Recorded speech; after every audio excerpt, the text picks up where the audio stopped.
Welcome to Let's Deconstruct a Story. My name is Kelly Forden, and I'd like to thank George Saunders for agreeing to be on this podcast today to talk about his story, Mother's Day, which was first published in The New Yorker and is featured in his new collection, Liberation Day. I also wanted to thank George Saunders for agreeing to do this podcast, in part to support Pages Bookshop in Detroit. Another thanks goes out to the Grosse Pointe Public Library in Michigan for supporting this podcast as well and purchasing 10 copies by each author featured on this podcast. Enjoy the show. I'm happy to welcome George Saunders to Let's Deconstruct a Story. We'll be talking about Mother's Day, which is a story first published in The New Yorker in 2016, which is also a part of his new collection, Liberation Day, published October 18th, 2022. Welcome to the podcast. Nice to be here, Kelly. Thanks for having me. I'm a little nervous. I talk about stories all that, but my own. I don't talk about my own very often, so we'll oh my gosh, I'm beyond nervous. So that's cool. Okay, so I thought I would just start out right in the beginning with the first paragraph, because I noticed we had a bunch of writers on a Let's Deconstruct a Story workshop, and we all talked about this story. And what we noticed first was that in that first paragraph, you get so much information. You get Alma's not excited about the purple flowers that bloom every year. So she's ornery. Pammy says, ain't them flowers amazing? So we get her class and educational level. We get that Alma was thinking the kids were trying to kiss up. We get that Alma holds grudges. She's still thinking about the fact that, Pammy had slapped her hand away when she tried to straighten her collar 30 years ago. So I'm just curious about, you obviously had been writing the story for many years, you said in an interview I listened to. When did you decide to start at that point? And how do you think about fitting all of that information in right there? Or does it just come seamlessly for you? Yeah, that's a great question. I think it has to do for me with voice. So this story, I started it way before even 2016. It had a totally different idea at the beginning, but it was based on this. We lived in this little town upstate New York, and there was a woman who was very elegant, and older woman, and you see her walking around town with this string of pearls, looking very chic, but she lived in a house, and the front porch had fallen off the house and not been fixed. And the word was that she was a hoarder. And that the story was that at one time her kids had lured her out of the house so they could clean it. They had the city come in and clean, and she was heartbroken. That was the story. So all those years ago, I started to write that one, and that one never worked somehow. I don't know why, but it never worked. But this paragraph was in there. So for me, the main thing is if I can hit a voice that skips past my kind of omniscient, controlling narrative voice and gets right into her head, then suddenly those facts that you're talking about, they come out naturally. Like her little attitude here, her daughter sort of sweetly directs her attention to the flowers, and her first thing is not, oh, that girl's so nice. It's that she's trying to kiss up, So I always heard her in that voice, kind of a little bit about upstate New York. So anyway, I guess the short answer is, if you can find a voice that's compelling to you, and for me, the operative word is always fun. Is it fun to do? Can you do it reliably? Then I think the facts just kind of come flowing in naturally from that voice, which is so much about what the person in her internal monologue chooses to emphasize. This isn't one of the questions I had prepared, but I've heard you say that a lot, like if the voice comes to you or you let the voice come to you. And I'm just curious how that happens exactly. It's kind of like, if I wake up in the morning in a good mood, and this has been true since I was a little kid, I always kind of want to verbally play a little bit. And when we were kids, it was sort of like you would either imitate Nixon or something, or a famous person, or sometimes you would imitate someone in your sphere. Or if you were really feeling good, you might make up somebody. So you just make up, literally it sort of feels like an urge down here in your throat. Like, I want to do that voice. Yeah. That I really trust. If I say, I want to write a story about patriarchy, I'm like, no, that's not it. So again, I don't really know if it's a rational thing, but it's kind of like if you pick up a guitar and you just felt like playing in a certain key for the fun of it, that's going to almost automatically be more productive. So it's just a feeling, really. And I don't think it's necessary. Some writers, I think, don't work that way at all. But for me, it's very fused with verbal performance energy. So Alma came first, and then who came? I understand that a long time went by, and you may have even submitted the story with just Alma, And was it Alma and her kids, or? Yeah, I think as I remembered, it was just Alma and Patty, and the whole shtick was that Patty was doing this, she was decoying her away for the day. Meanwhile, back at the house, the city was cleaning out the mess. Yeah. And then the end of that version was that she got back to the house and was upset. And I think even not to spoiler alert her, but in that version, I think there was Alma had a heart attack with a shock, and she went down. So that was okay, but somehow it was like not enough happened. I can't describe it, but there wasn't enough fullness in it. Somehow it was exactly about what I'd started to make it about, and the reader kind of felt that, like, okay, he had this in his pocket, he pulled it out. He's not participating in this, Mm-hmm. So at some point, I don't really remember, but often for me, what will happen is I'll get to that point where one voice is not giving me the fullness I need to finish the story. It's not involving me enough. And I think, I'm not sure, but my guess is I just randomly said, let's make her walk past somebody. Mm-hmm. And it's this second woman across the street. And at that point, I had no idea why she was noticing her. I literally just put that second woman in the story as kind of a potential sparking mechanism. You just throw some element in there. And so if, the idea is if you have a story going that's got some power, but you're stuck, even if you just make the phone ring, or have any random thing, a tree branch falls, the existing story with all its sort of nascent energy is going to form around that thing and insist on being what it wanted to be about in the first place. So I think it was probably just dropping that second woman in as a stunt, and then in revision listening and saying, okay, why are you in here, lady? What's your deal? And then eventually they tell you. Right. And you continue to have fun with it, because I think of, all the stories I've written or other writers I've known, are working on stories, and you get scared at that point, right? Like it's stuck, it's not going anywhere. But then I noticed Debbie comes right in with the swept. And it seems like, do you just have an attitude of, I'm just going to have fun. I'm going to bring this person in and they're going to play around. Yes, exactly. Okay. And I think if you, as a writer develops her confidence in revision, she gets more willing to do that. In other words, when I was younger, I thought, why would I put this person in? I don't even know why. But now I'm like, yeah, you don't. That's exactly the point. Put her in there. Your subconscious is pretty smart. Your subconscious coughed up a certain person. Mm-hmm. Now just don't worry about it. Just make fun. Have fun, because the theory is that, if you're reading the story, you're really not thinking, what's the deep import?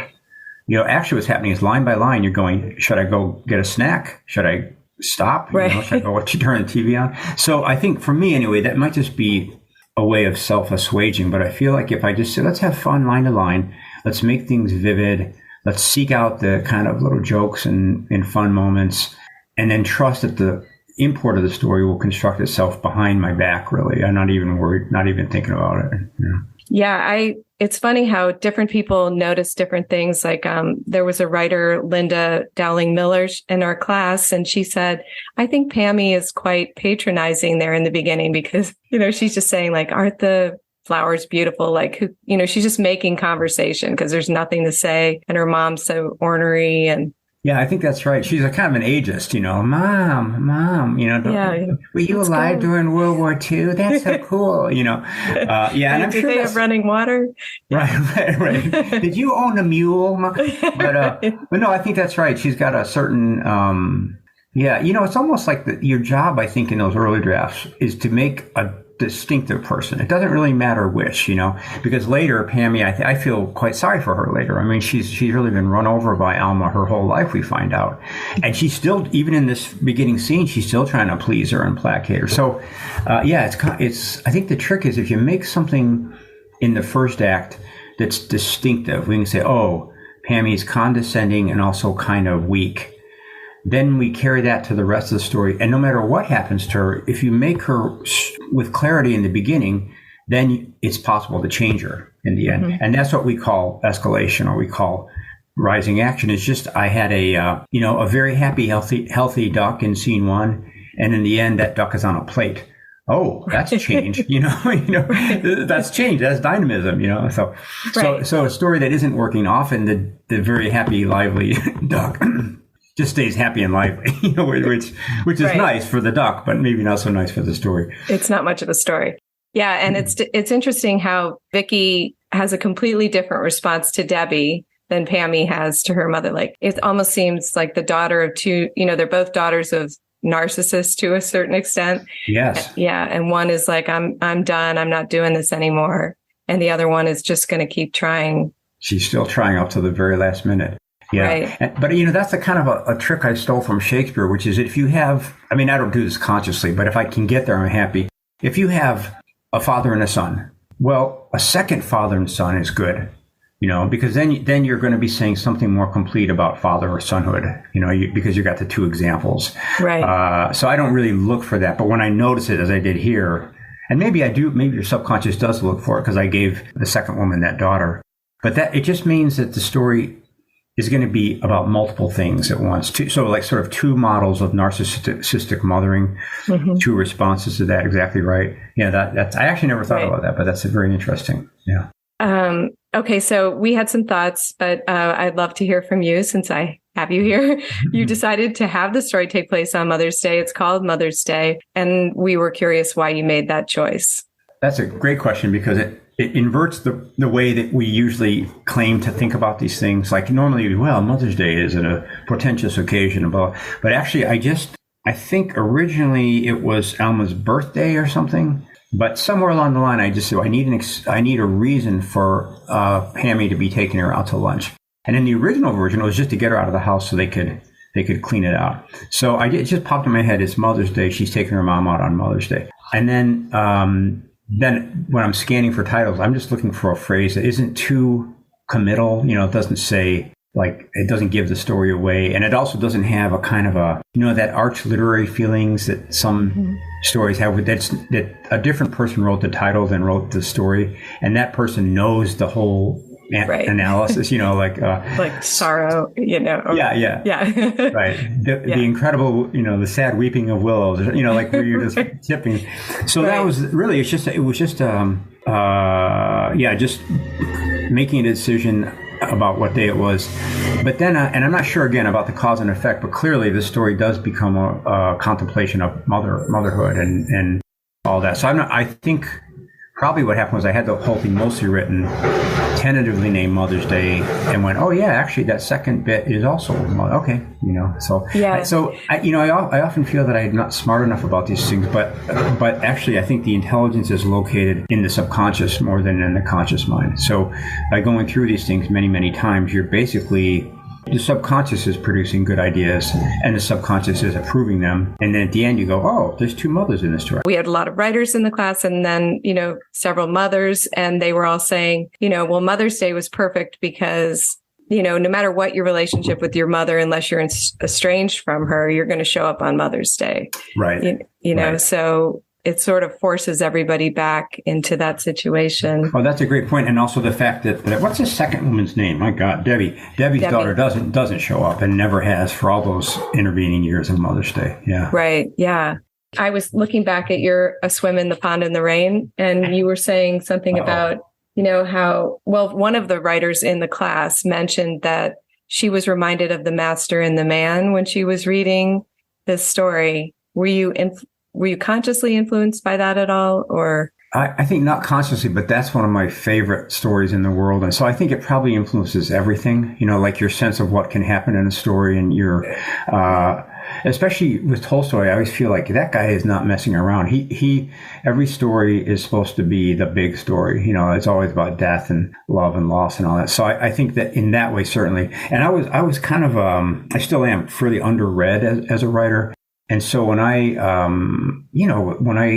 started writing and getting published, I really had a handful of about 12 stories that I really loved that I go back to again. I read a lot more than that, but those 12 or whatever were the core. And I think you're always reacting to that little set of precious stories that you can't get out of your mind. And Master Man would definitely be one of those. So it's interesting. I just found this today, so I didn't talk to them about it. But when Tolstoy sketched the first draft of Anna Karenina, I was... Yeah, A.K. We'll call her A.K. Okay, A.K.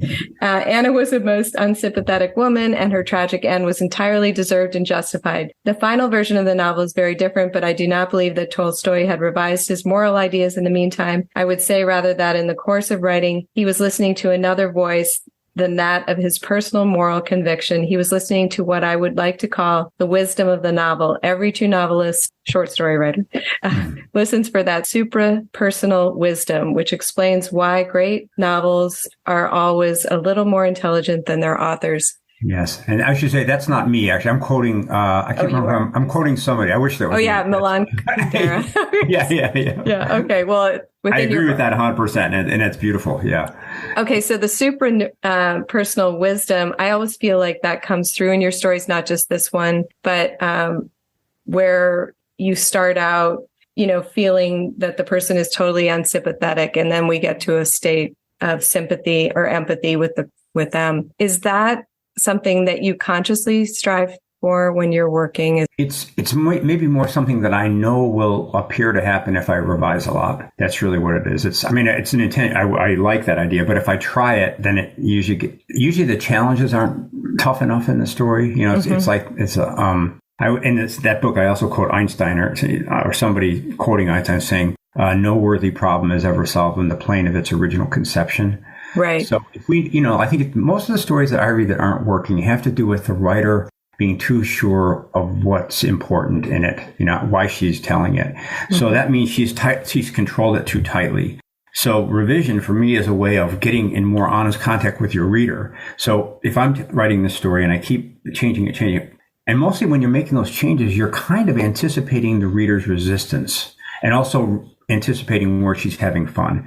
So in a sense, I'm sort of looking forward to you reading it and going, okay, where would Kelly be at this point? Okay. And part of that is you're imagining your reader to be really smart and good-willed, but not infinitely good-willed. And she's lived and she's asking of life the same questions you are. So in that model, revision is you're getting in a more honest relationship with your reader. And in the process, I found myself looking at the character saying, is there anything else you want to tell me? Really, I know I've kind of painted you with a broad brush. I've been a little bit rough with you, Alma, Right. But Alma, I'm sorry. Now we're going to be, you're going to be going back in. Right. We're going back in. Exactly. That could be a great t-shirt. We're going back in. So and I want you to like the story you're in. I want to be true to you, which is weird because she's made up. Right. But so it's a process of increasing attention, I guess, which then on the other end will read as empathy because first I showed you to dismiss her and maybe laugh at her a little bit. Mm-hmm. And then over the process of these so many pages, we both go, oh gosh, wait a minute. Yes, no, I not only am I sorry for that early disrespect, but I see that actually you are mostly me at this point, because as a reader, you're filling her up with motivations and you're bringing forth incidents from your own life that might track with hers. And so by the end, you're, I hope at the end, and I felt this way, I'm both those women, and so I can still kind of see where they're wrong, but I also am wishing the best for them in a certain way. Right. Yeah. You can see through Debbie why Alma is, so in denial about her life, about her love, about everything. Well, that was one question I had. I'll get back to specifics because I'd love to get into the whole, philosophy of life, but I guess I should stay with specifics in the story. What struck me was in the beginning was how hard Alma was trying not to blame herself for the relationship with her kids and how they turned out. And on top of that, she absolutely refuses to blame Paul Sr. She says he was a bit of a drinker. He drank with great sophistication.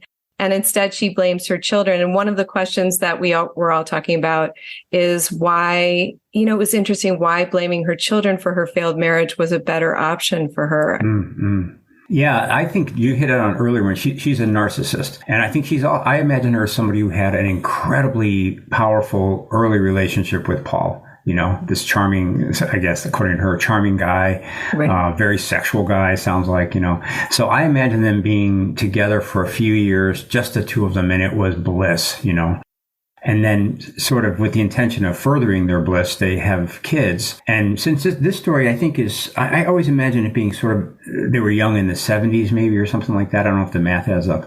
But no, it kind of seemed like that. Yeah. So sort of like, at that point, their paths diverged because he still wanted to be, as men did, they want to be a kind of a cool, independent person and not do the stuff around the house. And she got dragged into that. So, I imagine she did it willingly with some happiness, but then he started blaming her for it. She wasn't as exciting. She was a housewife, which is terrible, like hypocrisy. Yeah. So in that sense, I think at that moment, and it's an interesting moment, as you say, she didn't say, that son of a bitch, he's leaving me behind. She said, I love him. I know I still do because of the recent powerful thing we had together.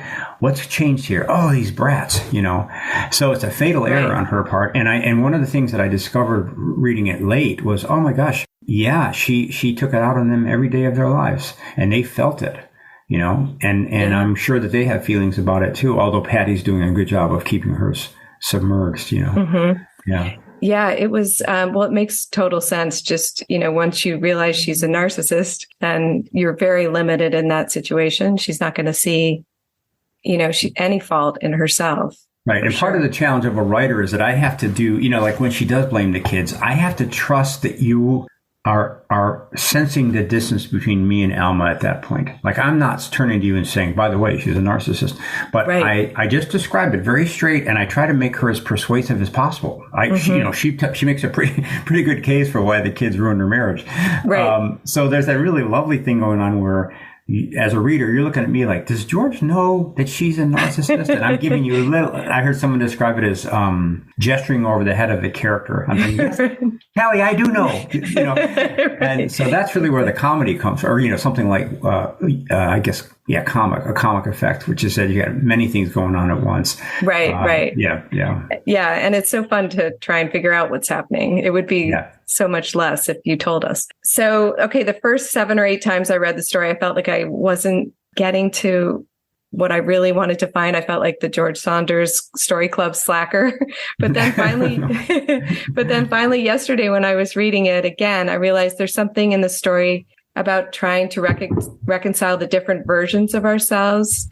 Like over and over, Alma says, at least she didn't have an old lady voice. She just had her same voice, like when she was young and nobody had looked at her nobody had looked as good as her in a tight dress going for cocktails. So that was one version of her, the version she liked. And then she and Debbie both see each other across the street and see an old woman, but they both have no idea that the other one's seeing an old woman. Mm-hmm. And then when Pammy starts holding Alma's hand, Alma remembers the fact that Pammy slapped her hand away, which was a version of Pammy that is long gone.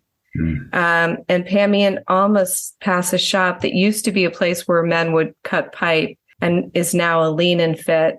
And they pass the Manfrey place, and Alma remembers the Nixon years and how she used to walk Nipper. So I was noticing that Alma accepts the version of herself that used to do it every which way with Paul Sr., but rejects the version of herself that lasted for years and years, and the version of Paul Sr. that lasted for years and years, where he was unfaithful and drunk and they were terrible parents. And then it struck me that this is really something every person does to a greater or lesser degree, right? 100%. We aren't willing or aware that we aren't the person that we still think we are. 100%. And we're constantly re-narrating, our lives to make the person we prefer step forward, And actually, that's a beautiful reading you just did, because then at the end, she's cornered because she can't find a self as she's dying that will let her hands, cool down. And the only, because all those selves, and I think this is true, all those selves would end up loving Paul. That was a very powerful thing in her life. So then she gets cornered, and it's like, okay, the only way I can stop feeling this pain is to not be any of those selves, which is something like, I don't know what it's death, and maybe it's also whatever happens after death, where you return to what, that sort of ocean you came from. So, I love that reading. And I think we do it. I mean, I do it. And I think actually there's a hope in it, because it means, in her case, it's full of denial. She's not willing to see all the selves that she is. But if we had the ability to see that, I always think of it as different selves are stepping up to the microphone at given moments, sometimes even within 2 or 3 seconds. So there's anxious me, there's confident me, there's charming me, there's dumbass, Ultimately, I think it's especially in the time we're in now, it's kind of comforting, because if there's somebody who is part of a group that you don't like, and you could insert your politics here, whatever they are, then you can kind of rest assured that that person is not just that manifestation of herself. She's got other things going on behind that.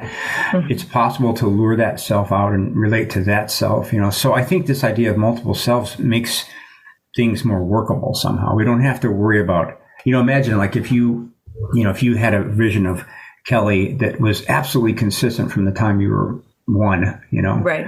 Well, then eventually someday you're going to violate that. You're going to get stressed, or something's going to happen that makes you fall out of that character. That could be a traumatic, horrific thing, or it could be just like, well, of course, I was never the same person for any of that time. I was always flickering on and off, and so to me, it's a little bit comforting. You don't. It is, yeah. If you can handle it. Right, and I think part of this is just going, how interesting, and so for me, there's a little bit of I think this is somehow related to meditation practice, is to go, which self am I right now? So I'm about to go on book tour, and I will be encountering nervous me often. I'll also be encountering briefly triumphant me, like where you get a big ego buzz. So those guys are just they're packing too, so then it's okay. Yeah, they're all there with. Well, that's why. So the end of the story, the two EMTs, Claire and Henry, they show up, and you give them names. And Pammy becomes the daughter. So there's 6 sections of the story. And then in the final section of the story, here come the EMTs. Alma is dead.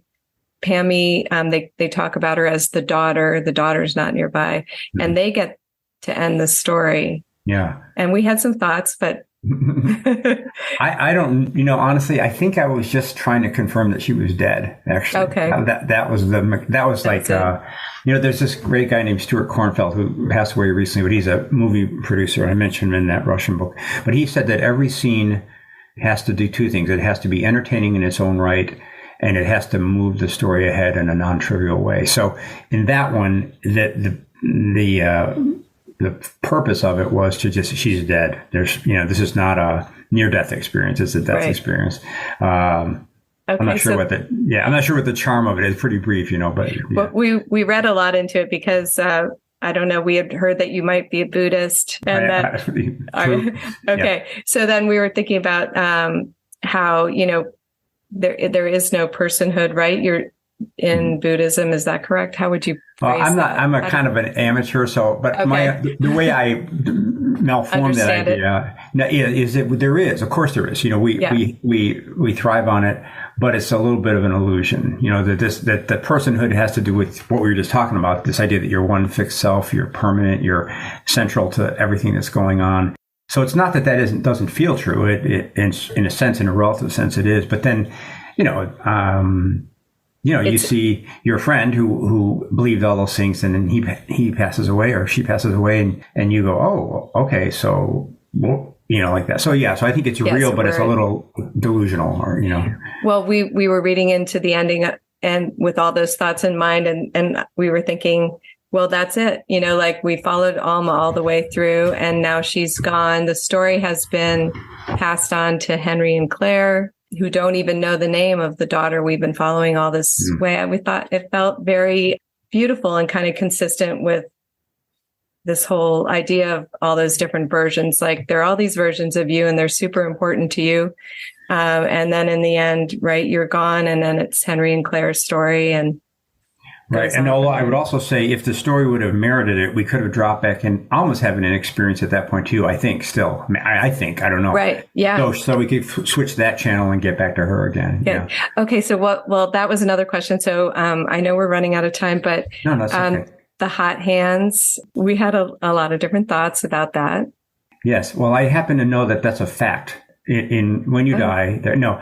Okay. Yeah. Right. One of the main questions we had was in Story Club, you said, I hope it's you or someone you were quoting, said, a beautiful work of art has certain qualities for sure, and these qualities can be named and discussed in an infinite number of ways, none of which is authoritative or entirely sufficient. What we are trying to do, I suppose, is succeed in naming them in our way, in a way that will be useful to us. And then we had the question, but in general, what qualities do you think a short story must have to be considered a work of art? No, that's a for you question. Personally.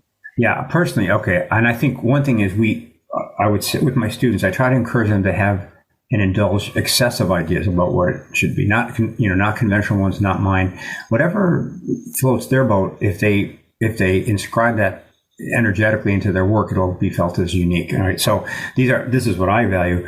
I am a real freak for speed. I want it to be fast. I want it to get to the point pretty quickly.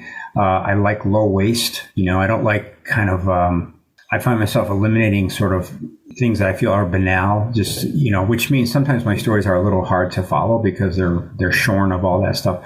I really believe in escalation, like that a story should be leading us somewhere pretty quickly.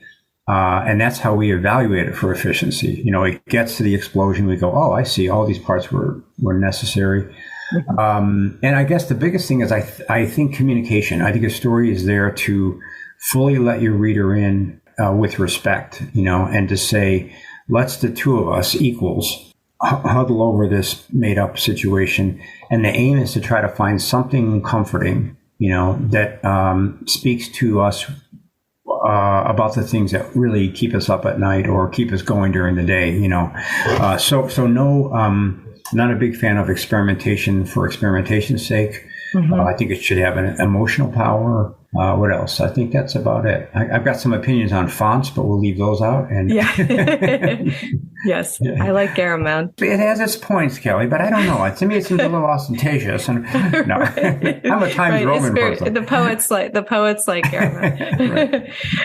I guess I have a sort of a series of questions that are pretty small, but I don't want to miss out on them, and they'll be disappointed. Okay, where'd you get the idea of the small device to stimulate tree growth? One writer, Ellen Birkett Morris, asked, she wanted to know, you have a lot of trees in this story. There's a lot of tree imagery. Yeah, the second one is just that I had it in my mind in a town called Pittsford, New York, where we live. That's just where I said it because I knew it, and that was and I associate that with when our kids were little and we'd take them on walks, and it's a beautifully old-fashioned, huge maple trees and oaks, So that's just me imagining that town, I think. And then the tree device, here's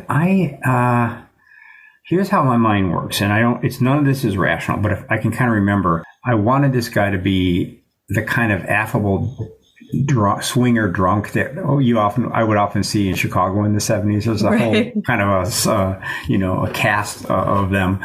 And I remember there being a lot of wordplay, kind of I don't know, I'm thinking of 3 or 4 people in general, but just kind of a feeling of, verbal celebration, So I knew I wanted him to be like that. And then, of course, you want to up the ante a little bit. So I just thought, what could he talk about that would be funny? And I think these kind of decisions, they really happen at speed, kind of like stand-up. You're just improvising. And I can feel like there's a certain mindset in which I'll trust the improvised nugget, because it's kind of a disinterested, fun-seeking part. And there's another mode where you're planning it out just a little too much and the thing lands too neatly, So the only thing I can compare it to is when I was in school. I had this one wonderful teacher named Sherry Williams, and she was a brilliant person and also quite, I don't know if she was tough, but she controlled the classroom, So if you wanted to make a joke in that class, you had to be really sure it was funny, And so I remember being like learning that, okay, if I think of the joke and I vet it, it's too late.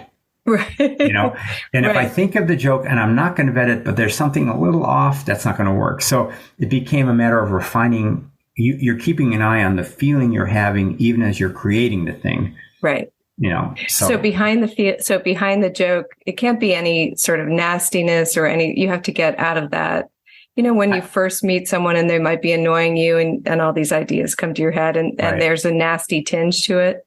I think it can be. I think it can be nasty. I think it's more about because I think I'm pretty nasty with Alma. She is nasty and I'm a little nasty. Yeah, in the beginning. Yeah, in the beginning. But I think it's maybe more about it's weird to say this, but it's almost like about your intention at the instant you go to do it. Now, personally, I totally agree with you. I have a sarcastic, attitude about everything. And I sometimes, if I'm getting anxious, I'll say the snarky thing and I always regret it. So personally, I agree. But I think with fiction, it's more like the writer learns what her true wit feels like as it emerges, and she learns what is not. And of course, the blessing is you can always cut it out later, Right. Yeah. And you just learn to trust that at what point? I think I'm still, it's still under revision because there's still 30% of the stuff I type early, it just gets thrown away because it's not that, So I think it's, in a way, it's, I guess it's a little bit like, I think everything now is a baseball metaphor as I'm getting older, but it's a little bit like taking your swing, like if you're writing a story and you can revise it, then the fun is to take a swing from a deep, strange part of yourself that you might in real life suppress.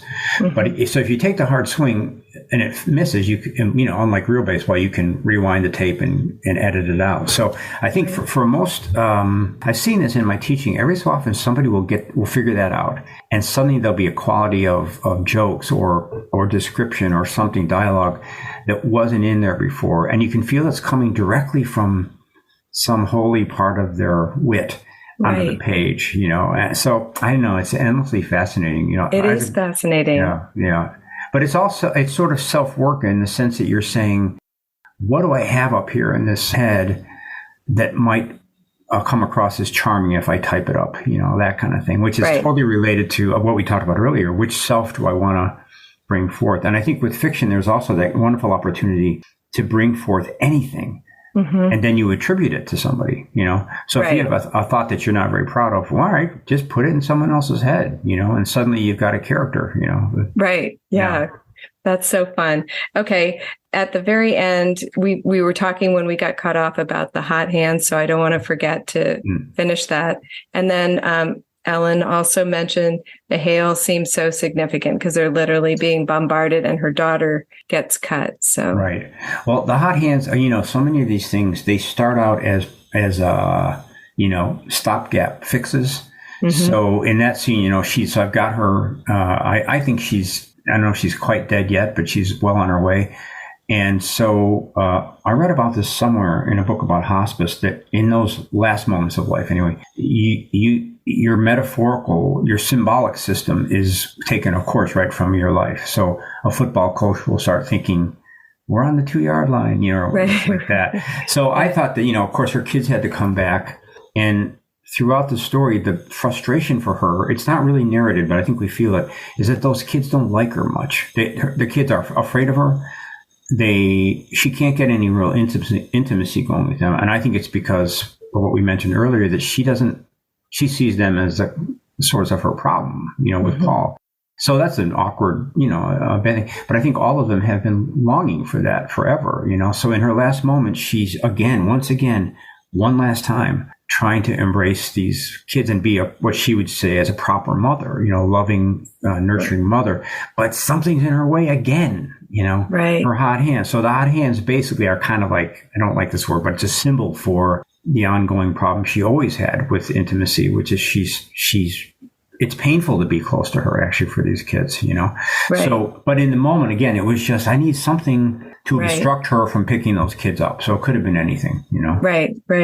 Okay. Well, I could go on forever, but I really appreciate your time. Oh, it's so I know fun. You're traveling soon. And yeah, well, I love talking about stories like this, and you've got a really wonderful mind for it. So thank you so much. Yeah, thank you. It's a great privilege. For me too. And thanks to the group also for reading it all and reading it so thoughtfully.